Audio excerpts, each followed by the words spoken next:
बिस्मिल्लाहिर्रहमानिर्रहीम। आज के लेक्चर में हम 3D ड्राइंग बनाने की तरफ जा रहे हैं और 3D ड्राइंग बनाने के लिए सबसे पहले हमें ऑटोकैड में 3D इंटरफेस या 3D वर्क स्पेस को सेट करना होता है और उसमें क्या क्या एलिमेंट्स इस्तेमाल होते हैं इस लेक्चर में हम वो चीज़ डिस्कस करेंगे।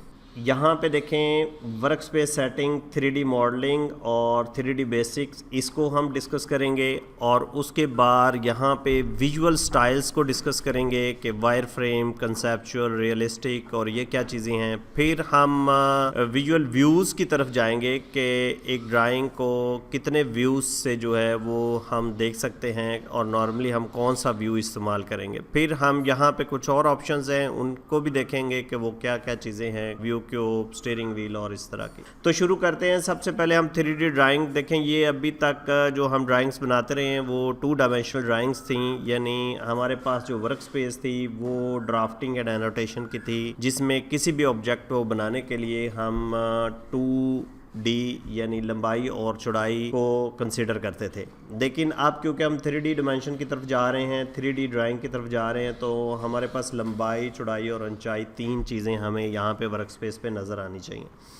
अभी इस वक्त जो हमारी मॉडल स्पेस है वो 3D मॉडलिंग पे सेट है। अगर हम 3D बेसिक्स करते हैं तो यहाँ पे देखें ये इंटरफेस थोड़ा सा चेंज हो जाएगा। ऊपर ये कुछ बेसिक कमांड्स आ जाएंगी 3D, और इसको अगर एडवांस में लेके जाना है तो आप 3D मॉडलिंग की तरफ चले जाएंगे, जिसमें यहाँ पे 3D ड्रा कमांड्स आएंगी और फिर मॉडिफाई कमांड्स आएंगी और इसी तरह और भी कुछ कमांड्स होंगी जो कि 3D ड्राइंग में हम यूज़ करेंगे।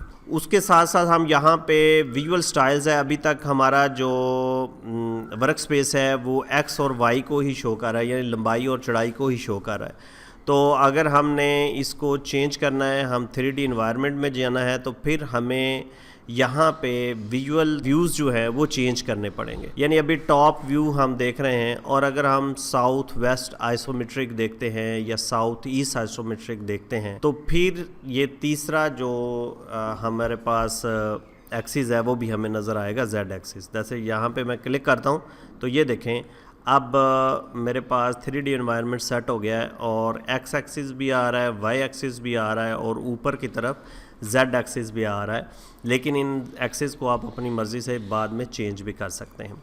अब मैं फ़ौरन से एक ड्राइंग आपको बना के दिखाता हूँ। जैसे ये यहाँ पे कोन है, ये इसका बेस आ गई, रेडियस आ गया और फिर इसका जो है वो हाइट आ गई। अब हमें इसकी लंबाई भी नज़र आ रही है, चौड़ाई भी नज़र आ रही है और हमें इसकी ऊंचाई भी नज़र आ रही है। लेकिन अभी ये वायर फ्रेम ही है। वायर फ्रेम क्यों है? क्योंकि विजुअल स्टाइल्स के अंदर हमने ये स्पेसिफाई करना होता है कि हम इसको किस तरह देखना चाह रहे हैं। अगर कंसेप्चुअल व्यू में देखेंगे तो यहाँ पे ये इस तरह नज़र आएगी हमें ये कोन, और इसी तरह अगर हम इसको रियलिस्टिक में देखना चाहेंगे, अगर हमने बाद में मटेरियल्स वगैरह इन पे ऐड करना है तो वो फिर हम रियलिस्टिक में देखेंगे। ये स्केची व्यूज़ भी होता है, वायर फ्रेम भी होता है, ये स्केच की तरह हमें एक व्यू नज़र आएगा। तो ये डिफरेंट मौक़ों पे डिफरेंट तरीके से आप इसको अपनी ज़रूरत के मुताबिक जो है वो विजुअल स्टाइल्स को एडजस्ट कर सकते हैं। फिर इस तरह हमारे पास यहाँ पे एक ऑप्शंस हैं, व्यू पोर्ट कंट्रोल है कि अगर ये तो सिंगल व्यू पोर्ट है, अगर हम मल्टीपल व्यू पोर्ट क्रिएट करना चाह रहे हैं तो फिर जैसे हम कहते हैं कि 2 जो है वो हॉरिजॉन्टली नज़र आ जाएं या वर्टिकली नज़र आ जाए, तो ये इस तरह ये 2 व्यू पोर्ट्स नज़र आएंगी। एक व्यू पोर्ट के अंदर आप ड्राइंग का एक हिस्सा खोल सकते हैं, दूसरे व्यू पोर्ट के अंदर आप ड्राइंग का दूसरा पोर्शन खोल सकते हैं। तो व्यू पोर्ट की डिटेल के लिए आप 2D डायमेंशनल के अंदर एक हमने लेक्चर किया है, वो आप देख सकते हैं। अच्छा, उसके साथ साथ यहाँ पे अगर हमने इसको सिंगल पे जाना है तो हम यहाँ पे क्लिक कर देंगे तो सिंगल व्यू पोर्ट आ जाएगी। फिर यहाँ पे देखें ये कुछ एलिमेंट्स हैं वो देखने के लिए और हाइड करने के लिए। जैसे व्यू क्यूब अगर हमने हाइड करना है तो व्यू क्यूब हाइड हो गया, और व्यू क्यूब जो है शो करना है तो यहाँ पे शो हो जाएगा। इस तरह स्टीयरिंग व्हील होता है, इस पर भी कुछ ऑप्शंस होती हैं जैसे जूम, ऑर्बिट, और जैसे ये अगर ऑर्बिट आपने यूज़ करना है तो यहाँ से इसको ऐसे ड्राइंग को व्यू कर सकते हैं। तो ये कुछ ऑप्शंस थी शो करने के लिए और हाइड करने के लिए।